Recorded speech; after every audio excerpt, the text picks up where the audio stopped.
Okay, Rod, the unbeaten runs come to an end in unceremonious fashion, but what was your assessment of that 4-0 defeat this afternoon? I've just been in there with the lads, and I apologise for sort of coming out so late. And I've not had a go. I've not ranted and raved. We just really spoke about reality. Really, that if you look back over the last couple of games, this has probably been coming a little bit. Obviously 3 goals against Demel, 2 against Concord, and then obviously 4 here today. So it's something that I don't think, rather than going mad and screaming and hollering at them, is the answer. I think we need to understand that possibly maybe we've got to be better. And if we're not going to be better, then maybe I've got to look to make us better in other ways. And that means bringing in other players. I think today, just gone through it in there really. I think everything that's being hit at Ross at the minute's flying in. I thought defensively we were woeful. Centre halves and full-backs. I thought the midfield last couple of games hasn't been anywhere near it, which is obviously another issue because you have to rely on your midfield, which I thought they was good in there today. And then today we started off, you could see early doors, we're screaming at Sham, Sham, come on, you got to roll it up, you got to give us more.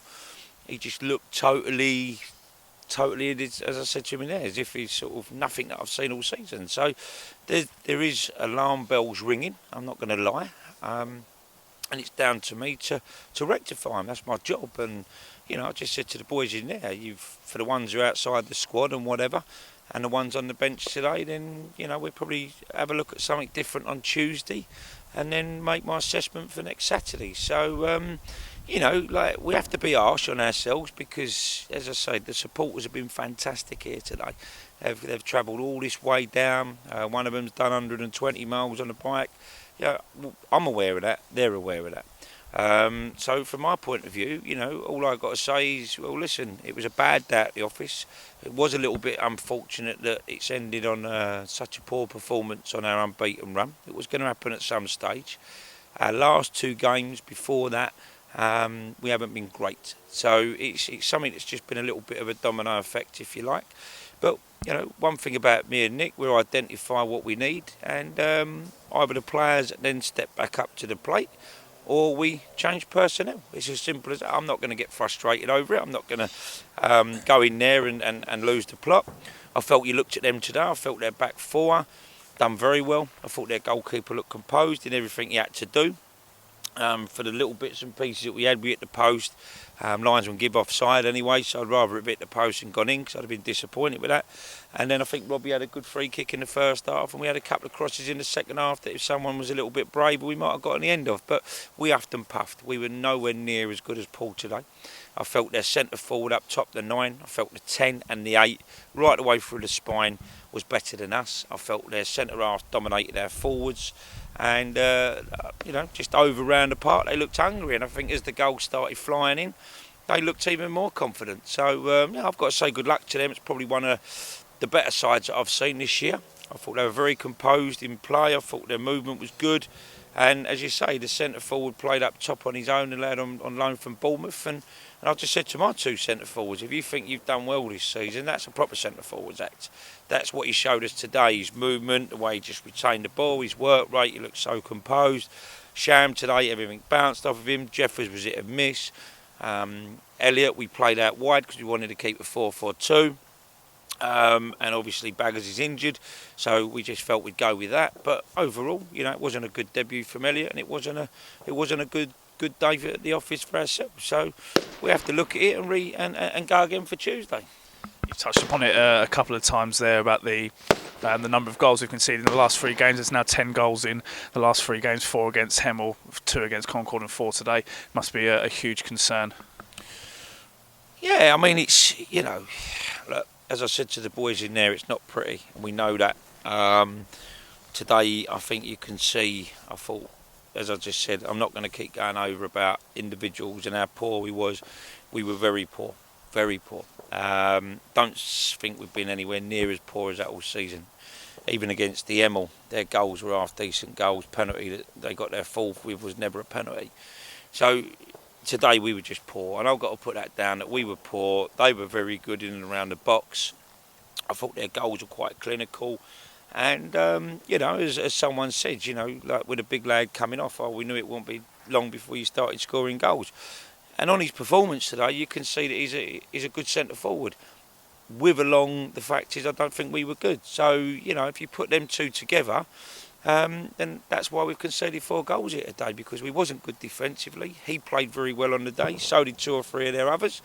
And they just had a lot more about them than us. It's a tough place to come. It's a funny place to come. I've never sort of been here before, and you can see that it's a funny old setup. But, I take nothing away from Poole.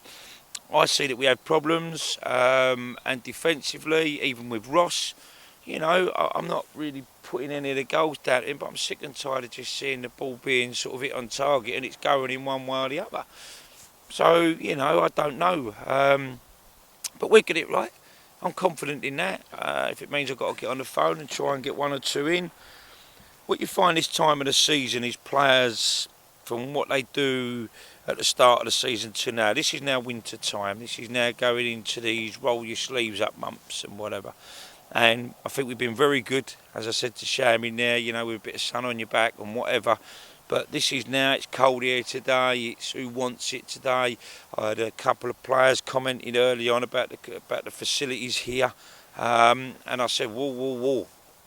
We've got to come here and have a go, because, the likes of your East Thurrocks and your Concords, they will use that to their advantage. And Paul, really, for looking at the facilities, I've got to say fair play to them, because they do try and pass. So, I have no problem with that. My problem is I've got to look to sort of eradicate and stop the rot, and that's my job. So, as I say, up until today I wasn't overly concerned. I go back from here today quite concerned, but it's down to me to change things, or these lads have got to step up to the level. And today, and that's not just individually, that's collectively. One thing I will say to the likes of yourselves and everybody at the club, I will improve. It will change, because the supporters have even brought 70, 80, 100 here today, whatever they've brought here. And, I've got to say to them, listen, as much as I don't always, when we win, want to take all the plaudits, because at the end of the day it's a team performance and everything else. But today I will take. I'll take the fact is my players never turned up, and me as a manager, I've got to relay that back to the supporters and apologise and say we wasn't good today. But as I always knew, we was never going to go and win every game. We was never going to go unbeaten. It's how we react now from this defeat. And as I say before, when we did get defeated by Maidenhead and St Albans, we did then go on a good run. So I'm looking to do that again now. Just whether the personnel is going to be able to do it with me. So, as I say, watch your space, because one thing about Rod Stringer, I don't wait for no one. And as far as I'm concerned, as I said to all them players in there today, you all get your chance, you'll all be given a chance, and if you're better than what's actually out there at the moment, you'll keep the shirt. If I can't find that solution, then I will make a solution. And I will get on the phone. This is a good club. I've got a better budget than last year. I'm giving people opportunities, and as far as I'm concerned, some of them here today, whether they're on contract or non-contract, that isn't Rod Stringer and that isn't Chelmsford City. And as I said to them, that won't happen. It's not threats, yeah. This is where I've got to now earn my respect back again, and I've got to get us going again. And I'm sure let's get back to winning ways on Tuesday, because I am taking the Essex Senior Cup very, it's high on my agenda, like all cup competitions and all league games. And we go again on Tuesday, and then we'll see where we are after that for what we're going to do on Saturday. So maybe you might see 1 or 2 new faces in. But as I say, at the moment, I think these boys deserve the chance to try and put today right.